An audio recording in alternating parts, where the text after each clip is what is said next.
Bonjour à tous, très heureux de vous retrouver dans votre émission de débat sur TLM. Au sommaire, cette semaine, on va parler de ce qu'il s'est passé en quelques jours. Que s'est-il passé justement en quelques heures pour que le premier des macronistes fuit le navire seul dans son coin, sans s'accorder avec le président de la République, pour retourner à Lyon le plus vite possible, dans la nuit, si possible, ce sont ses mots, pour préparer et se consacrer à 100% au municipal.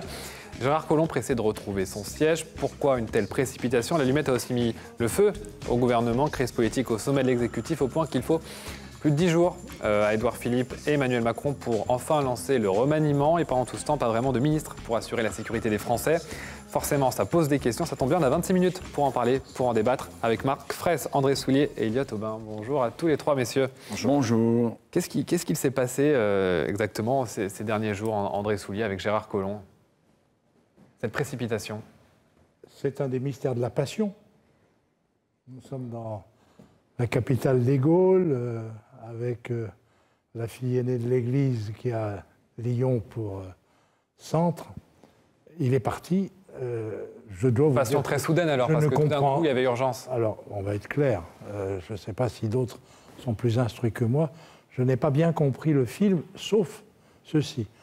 Il fallait deux circonstances. La première, possible, je n'ai pas choisi. Soit le maire de Lyon, devenu ministre de l'Intérieur, était en désaccord avec le président de la République, ou le Premier ministre sur l'évolution des choses et les perspectives d'avenir, soit la maison commençait à brûler ici. C'est-à-dire qu'à force d'avoir installé un maire de substitution, sympathique, un président de la métropole de substitution, remarquable également, ça finissait par être assez inquiétant peut-être pour M. Collomb. Et puis, je peux le dire sans aucune espèce avec beaucoup d'aménité, pardon, une présidente, une référente du parti du président de la République, qui est la propre épouse de l'ancien maire, futur président de la métropole, si jamais il gagne. Pour le moment, je n'y comprends pas grand-chose. Je suis un peu dans le brouillard. Marc Fraisse, c'est quoi? Faut le dire sur le plan national. Ce sont des désaccords avec le président qui l'ont poussé à partir très rapidement. Mais moi, je suis inquiet pour nos institutions dans ce qui se passe aujourd'hui. Que Gérard Collomb soit parti, mais il est parti d'abord parce qu'il aime sa ville. Mais pourquoi si rapidement il avait besoin de partir? Si rapidement, c'est que sûrement, enfin, on ne nous dit pas tout. On ne nous dit pas tout. Sûrement qu'il y a eu un conflit. Sûrement qu'il y a eu un désaccord. Quand Gérard Collomb quitte Place Beauvau, vous vous rappelez son discours? Il dit il y a encore des problèmes dans les banlieues, il y a ci, il y a ça. Donc on a l'impression qu'il a alerté sur un certain nombre de choses et qu'on ne l'a pas écouté. Il faut dire que M. Macron n'écoute pas grand monde. Mais c'est ce qui s'est passé. Donc il y a ça. Il y a de dire j'ai l'impression d'être ministre de l'Intérieur, mais je n'ai pas beaucoup de pouvoir. Il y a d'autres qui l'ont pour moi. Et puis de dire, dans ces conditions, moi je suis très attaché à ma collectivité, je suis très attaché à ce qui se passe à Lyon. Il y a des élections en 2020, il y a des candidats qui arrivent de droite et qui ont envie de bousculer les choses. Peut-être qu'il faut que je remette de l'ordre dans mon équipe, peut-être qu'il faut que je reparte avec les deux pieds sur terre pour faire en sorte que la ville, qui gère maintenant, qu'il aurait géré pendant 18 ans, soit une ville qui corresponde à ses convictions, à ses valeurs. Maintenant, à lui, maintenant qu'il est à Lyon, de faire des propositions. Qu'est-ce qu'il veut faire de la métropole exactement? Qu'est-ce qu'il veut faire de Lyon? Comment va être Lyon en 2000? Plutôt Lyon que la France? Mais pas plutôt Lyon, mais il n'est pas le seul. Combien aujourd'hui? Il y en a d'autres qui vont partir, qui veulent être candidats. Certains qui veulent être candidats à Marseille, d'autres candidats à Paris, d'autres candidats dans le Nord. Et justement, Elliott Aubin, ce n'était pas une surprise qui partirait, mais c'était quand même une surprise dans la méthode, dans le calendrier. Oui, moi je crois qu'effectivement, sur le fond, on savait tous qu'à un moment donné, il allait revenir à Lyon, qu'il avait constitué tout son mandat autour de son retour lyonnais. Mais je crois qu'il y a quelque chose à la fois d'indécent et d'irresponsable dans sa démission précipitée.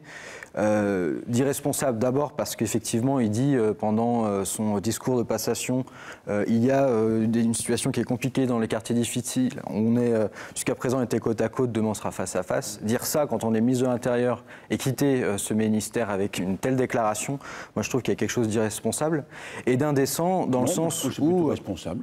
Alors moi je pense que justement... Il a le courage de C'est un dire aveu les choses. d'échec. Exactement, c'est ça. C'est-à-dire que je quitte ce ministère avec une telle situation, et c'est-à-dire qu'en gros, débrouillez-vous avec ça, quoi. Dans n'importe quelle entreprise, il y a un préavis, par exemple, entre le moment où je dis je démissionne et le moment où je pars réellement. Il n'y a même pas eu de transition, il n'y a même pas eu de transmission de sa part.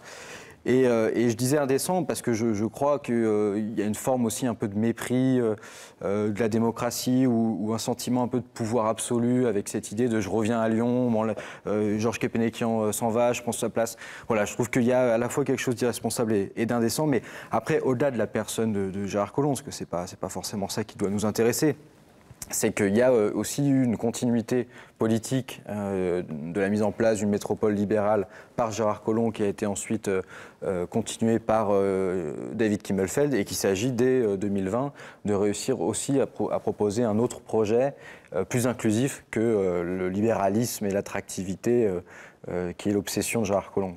Pour revenir justement sur son retour à Lyon, ça s'est passé en plusieurs actes. La première, c'était il y a déjà quelques semaines, le lancement de son mouvement. Un temps d'avance, finalement, ça laissait peu de place au doute, alors qu'il était encore ministre à l'époque. Hein. Enfin, c'est sûr qu'on s'y attendrait, que c'était évident.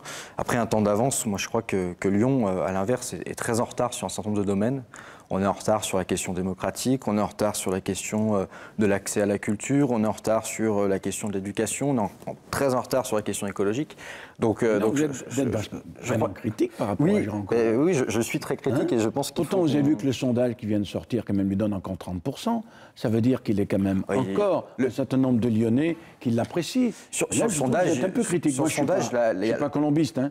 Ni pas un chroniste. Hein. C'est comme disait, je crois que c'est quelqu'un de chez vous, là, Mélenchon, c'est la fin de la Mécronie de la Colombie, non? Je crois que c'est Jean-Luc Mélenchon qui a dit ça.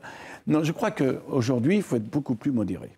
Moi, je dis qu'il ne faut pas rentrer... La situation du gouvernement telle qu'elle est aujourd'hui, elle déstabilise nos concitoyens. J'ai l'impression d'être dans une démocratie et dans une république qui est en train de se casser la figure.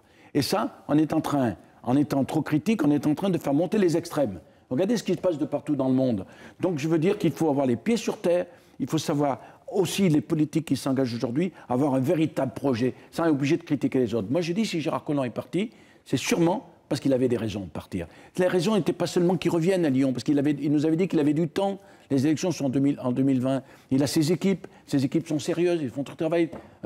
David Kimmelfeld fait son travail. Georges Kepenekian a montré qu'il était d'une grande fidélité. Il a d'autres, Jean-Yves Sécheresse et tous qui sont fidèles autour de lui. Bon, aujourd'hui, il est parti parce que je crois qu'il s'est rendu compte que ce que faisait aujourd'hui le président de la République ne correspondait pas à ses valeurs à lui, Gérard Collomb, de la République et de la gouvernance de la République. Autant on peut dire que Édouard Philippe gère bien son ministère de Premier ministre, autant on peut dire qu'à l'Élysée, c'est quand même un peu le foutoir. Au-delà de ça, André Soulier, il y avait quand même un peu urgence à Lyon.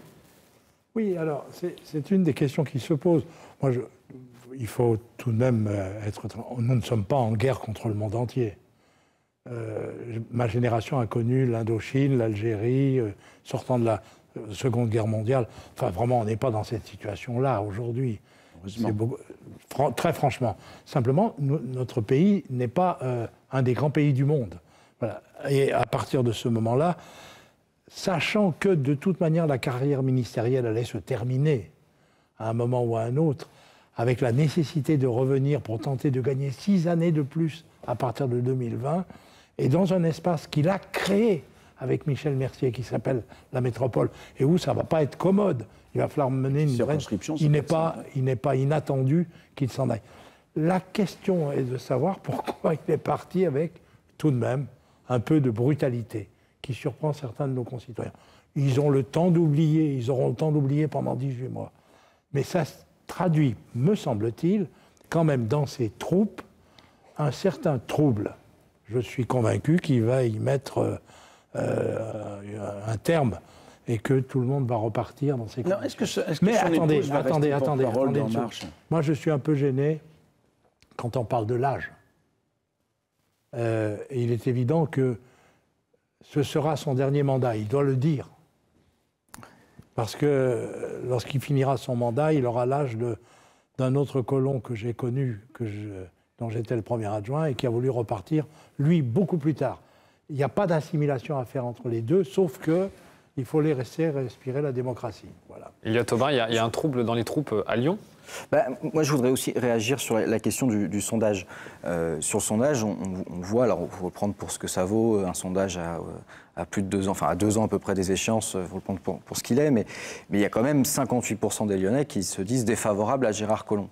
Et je crois qu'ils se disent non pas défavorables à la personne de Gérard Collomb et de son âge. Je vais être candidat à autre. Villeurbanne et 42% de Villeurbanais qui voudraient que j'arrive, déjà. C'est déjà pas mal. On verra, mais du coup, sur ces 57%. La révolte des anciens. Des Lyonnais qui ne veulent plus de Gérard Collomb, c'est au-delà de sa personne, c'est aussi la ligne politique. On voit bien que c'est un refus aussi de cette stratégie libérale qui a été la sienne et qu'il a aussi été le premier soutien d'Emmanuel Macron dans la campagne présidentielle. Donc c'est je crois, un refus de la Macronie de manière générale. Gérard Collomb, c'est Louis Pradel. Point. C'est loin dans le temps, mais c'est exactement ça. Il s'est mis au milieu. Il a des vertus de gauche, il a quelques apparences de droite, il est pour son cuchon, comme on dit à Lyon. Voilà, il a voulu revenir chez lui, point à la ligne. Mais là, justement, il va pouvoir remanier tout ça, ses alliances et sa ligne. Le temps passe. Et ami, voilà. Ça n'est plus, c'est plus une campagne politique, c'est une campagne de gens entre soi, voilà. Il n'a pas complètement tort. Son retour ne sera pas si facile que ça. Il ne faut pas croire qu'il aurait gagné facilement comme il a pu gagner. Il a gagné la première fois grâce à la division de la droite. Rappelez-vous Charles Millon, Pierre Mercier. Il a gagné par un effet de crise interne à la droite. Aujourd'hui, il ne gagnera peut-être pas, parce que la droite, cette fois-ci, sera unie. Mais c'est possible pour ça qu'il est rentré tôt, pour avoir le temps de se mettre en campagne. La droite sera peut-être réunie. J'ai dit peut-être. Voilà. Peut-être. L'expérience fait que les unions sont toujours. Mais comme lui, il est centre-gauche et centre-droit, normalement, ça devrait aller pour lui. Il y a quand même un vrai problème. Moi, je suis fier quand même que Collomb revienne. Quitte un ministère qui ne parle rien. Moi qui ai travaillé avec Jean-Louis Debré et Pasqua, c'est un ministère que j'aime. Mais vous avez vu le nombre de maires qui démissionnent et d'adjoints qui démissionnent en France? On n'a jamais vu ça. Le jour au congrès de l'AMF, écoutez le discours de François Baroin, mon ami François Baroin, incroyable. Incroyable le nombre de démissions. C'est-à-dire qu'on a l'impression qu'aujourd'hui, il se passe quelque chose. Il se passe quelque chose et que Paris domine et on oublie les territoires. Eh bien voilà, M. Macron, c'est un parigot qui domine et qui ne veut pas respecter qu'il y a des territoires qui doivent exister. C'est le problème quand il parle des élus. Les déclarations qu'il a faites sur les élus, c'est catastrophique. Un type comme Collomb qui a commencé tout jeune, conseiller municipal, qui a perdu 3 fois avant de gagner, et puis qui se fait traiter comme ça, c'est pas possible.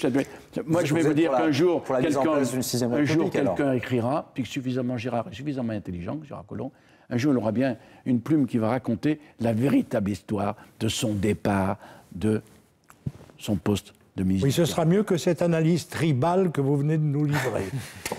Elle n'est pas tribale, elle est affective. Sur la forme, c'était assez étonnant de voir Georges Képénékian sur la photo lors de son interview au Figaro. Sur la forme, c'est quoi? Il laisse la place. Enfin, ça fait quand même un peu vieux monde. Attendez, juste quelque chose qui, moi, m'a étonné. Nous avons fêté les 70 ans de l'Institut d'études politiques. J'avais reçu une carte d'invitation puisque je suis de la promotion 1956. Et il y avait Georges Képénékian, maire de Lyon, et David Kimmelfen, président de la métropole.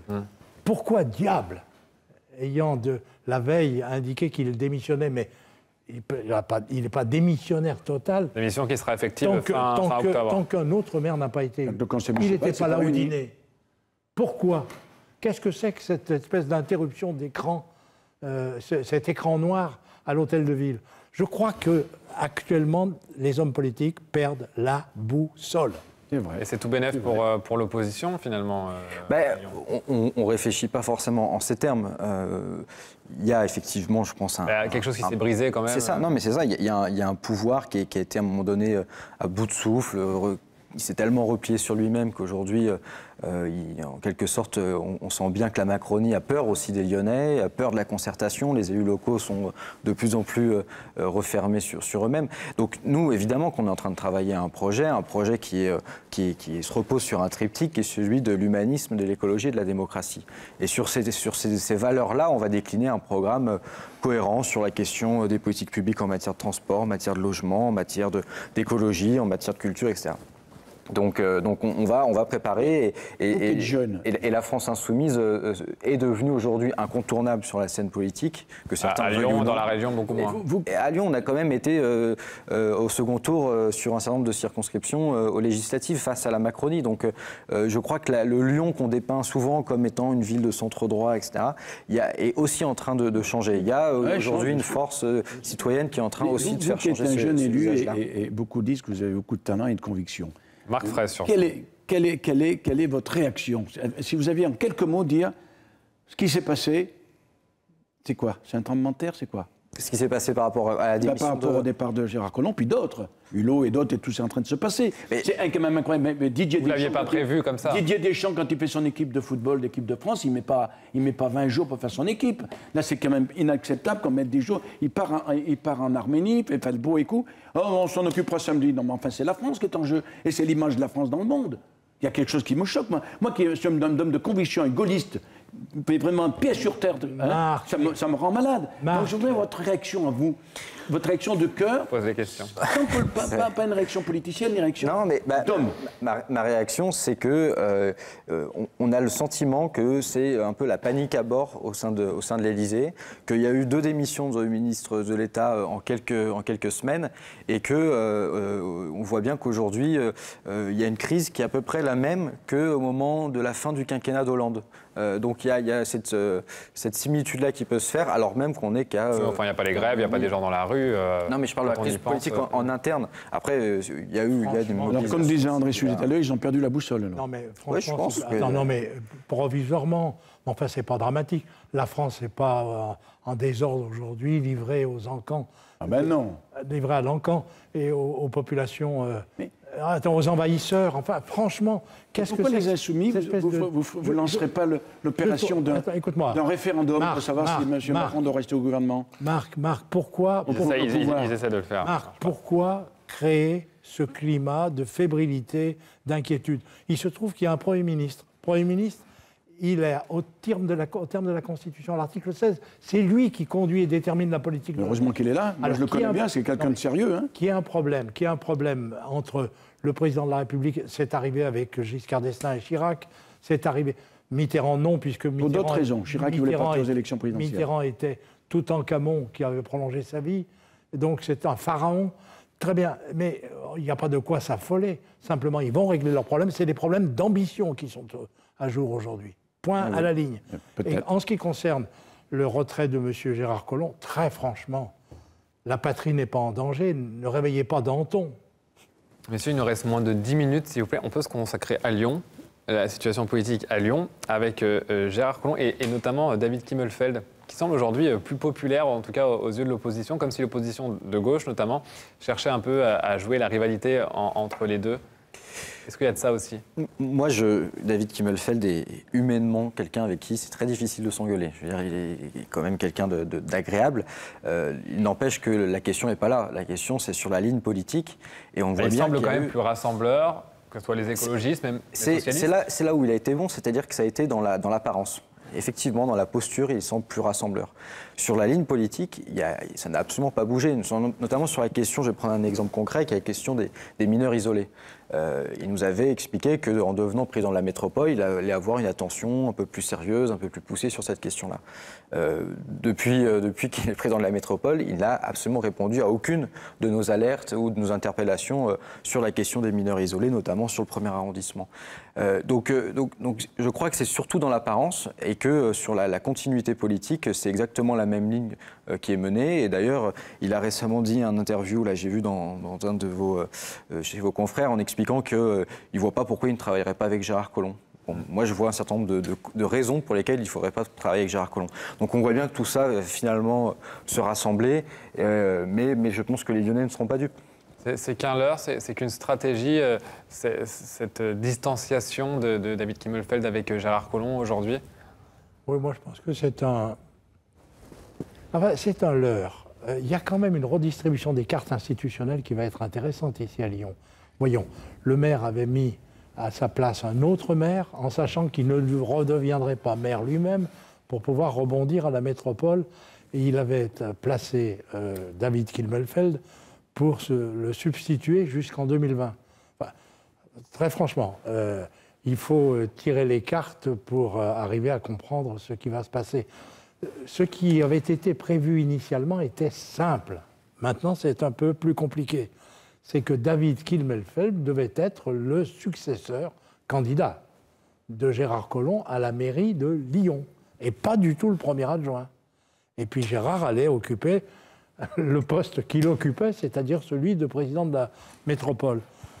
Et puis voilà qu'il a cette chance malheureuse, j'allais dire, c'est pas un oxymore, d'être nommé ministre de l'Intérieur et ministre d'État, c'est-à-dire le deuxième personnage du gouvernement après le Premier ministre. Bon, franchement, il faut qu'il remette maintenant les pions dans les cases qui avaient été prévues. Ça va être intéressant, moi. Que ceci ait suscité entre-temps, des appétits, je ne sais pas, des ambitions probablement, des espoirs sans doute. Et certains pouvaient imaginer conserver leur poste ici ou là. Est-ce que c'est le problème de David Kilmelfeld? Je ne sais pas. Ce qui est clair, c'est qu'il est, me semble-t-il, de vue de loin, interrogatif en ce moment. Des espoirs suscités dans tous les camps. En tout cas, il y a la droite également, qui est en embuscade, qui essaye de se mettre en marche. Alors, c'est compliqué pour l'instant, mais il va y avoir une stratégie. Mettre en marche, c'est peut-être pas le mot. Mais c'est vrai que François de Noël-Buffet et Étienne Blanc sont en train de travailler, puis d'autres d'ailleurs. Pascal Blache, je ne sais pas trop si ça sera à droite ou avec Gérard Collomb. Je crois qu'ils sont en train de travailler et qu'ils sont en train de former une équipe. Moi, je crois que l'élection de 2020 ne va pas être une élection facile pour Gérard Collomb, ne va pas être une élection facile aussi. Laquelle élection? L'élection municipale. Eh bien non, mais il n'est pas candidat au municipal, je suis désolé. Il n'est pas candidat au poste de maire. On n'en sait rien. Je parle de la métropole. Tu vois bien. Est-ce qu'on aurait pensé qu'il allait quitter le gouvernement maintenant, à part certains qui sont très proches? Est-ce qu'on pensait qu'il allait quitter dans cette situation-là? On ne sait pas ce qui va se passer. Tout dépendra des sondages. Si il estime, Gérard Collomb, que c'est lui le meilleur candidat pour garder la ville de Lyon, parce que la métropole sera plus difficile à garder que la ville de Lyon. Avec la nouvelle loi sur les circonscriptions. C'est là qu'est le pouvoir. Mais peut-être, mais c'est peut-être pas Collomb qui est le meilleur candidat pour garder la métropole aujourd'hui. C'est pas lui qui rassemble. Mais à droite, est-ce qu'il y a vraiment une chance à droite aujourd'hui? Je ne peux pas dire qu'il n'y ait pas de chance et des chances. Moi, ce qui m'inquiète dans la droite d'aujourd'hui, on l'a vécu avec Dominique Perben, avec d'autres, les Lyonnais n'aiment pas les parachutages. Y compris moi, j'ai été parachuté de Villeurbanne à Lyon, ça ne m'a pas porté bonheur. Hein. Donc, je veux dire, il faut que la droite fasse attention. Il faut qu'elle se rassemble, et pas seulement qu'elle se rassemble sur des personnalités en disant « je suis le candidat », qu'elle ait un véritable projet. Moi, si demain je suis candidat à Villeurbanne, c'est pour moi qui va dire à Villeurbanne « voilà ce que je vous propose ». Je leur dirai, avec des rencontres citoyennes, qu'est-ce que vous attendez des élus de demain. Et je crois que vous, qui êtes un homme de terrain, c'est ça qu'il faut faire. Il faut demander aux Lyonnais ce qu'ils ont envie pour demain. Et est-ce qu'ils ont vraiment envie de Collomb? Est-ce qu'ils ont envie vraiment de David? Est-ce qu'ils ont envie vraiment de Georges? Georges, c'est différent. Il n'a pas énormément ambitions. Chirurgien, urologue, très bon métier. Il faut remarquer que Collomb, quand même, c'est deux plus proches collaborateurs, un grand chirurgien urologue et un grand chef d'entreprise, David Kilmelfeld. C'est-à-dire qu'il n'a pas n'importe qui, quand même. Hein. Donc je veux dire qu'il a su se rassembler. Aujourd'hui, est-ce qu'il sera capable de rassembler les mêmes? Ça, j'en sais rien. Ça, j'en sais rien. Et je ne sais pas lire dans les mains. Elliot Aubin, est-ce que la gauche sait ce qu'attendent les Lyonnais pour ces municipales et comment ça va se passer? Le PS dit, il me semble, qu'il y aura une liste socialiste. Oui. Est-ce qu'il y aura une alliance ou... Non, je ne pense pas qu'il y aura de discussion avec le Parti socialiste qui s'est dévoyé dans une politique libérale. Voilà. Je parle de ceux qui sont restés socialistes. Ils sont un peu nombreux, mais qui ne sont pas à Lyon, aujourd'hui, le Parti socialiste n'existe pas vraiment. Non, moi, ce que je vois en tant qu'élu, c'est qu'on voit bien aujourd'hui qu'il y a une soif d'aller vers un pouvoir qui est beaucoup plus démocratique sur l'interpellation des citoyens vis-à-vis des élus. On voit qu'il y a des initiatives citoyennes, écologiques, culturelles qui sont en train de fleurir un peu sur les territoires et qu'il y a cette soif-là et qu'on voit bien qu'il n'y a pas de concrétisation derrière en termes de politique publique ou d'ambition ou de volontarisme politique de la part des élus. Et je crois que c'est à nous, alors à la fois insoumis, mais de manière générale au camp humaniste, de savoir répondre à cette soif-là et de présenter un projet réel et concret pour la ville, avec une vision de qu'est-ce qu'on veut quel est le Lyon dans 10 ou 20 ans. C'est ça la question, ça va être ça le débat. Collomb doit vous plaire, parce qu'en réalité, sa réaction qu'il a eue avec le président Macron, il a montré qu'il était aussi un insoumis. Il ne supportait pas la soumission. Tu sais où on va à la renaissance du Club des Jacobins et du Club des Cordeliers. Ah bon? Nous Et sommes alors, en 1793. Pour revenir à gauche, il y a Tobin qui incarnera. Il n'y a pas de visage pour l'instant pour l'incarner. Là encore, on en avait déjà parlé, je crois, sur ce plateau. La question n'est pas pour le moment au niveau du casting. La question, c'est sur le projet. Il va y avoir la question aussi de l'échéance européenne qui va être un indicateur intéressant aussi sur les différentes alternatives qui peuvent exister. Et derrière, il y aura la question municipale. Quand même pas le même type de scrutin. Non, mais pour le moment, la France Insoumise et à Lyon, on est concentré sur l'échéance européenne, tout en préparant en même temps les municipales. Mais la question du casting viendra dans un second temps. J'étais la journée de l'AMF à Villefranche. Il faut savoir le nombre d'élus qui ont posé des questions à François Baroin sur les règles, une nouvelle règle, aujourd'hui de la métropole, qui enlève le pouvoir aux maires. Et ça, les maires sont en révolte là-dessus. Les maires sont en révolte, ils n'auront plus de pouvoir. Cette règle, cet accord qui a été fait entre Mercier et Collomb pose quand même un problème pour on aura l'avenir l'occasion de la métropole. d'en reparler parce que je sais qu'André Soulier a encore envie d'en parler, mais on n'a plus le temps. Merci beaucoup à tous les trois. On ne va pas finir par refaire. Eh ben, c'est fait, on le fera une prochaine fois. Merci beaucoup, Elliot Aubin, Marc Fraisse, André Soulier. Vous retrouvez ce programme sur tlm.tv. Ça va être chaud avec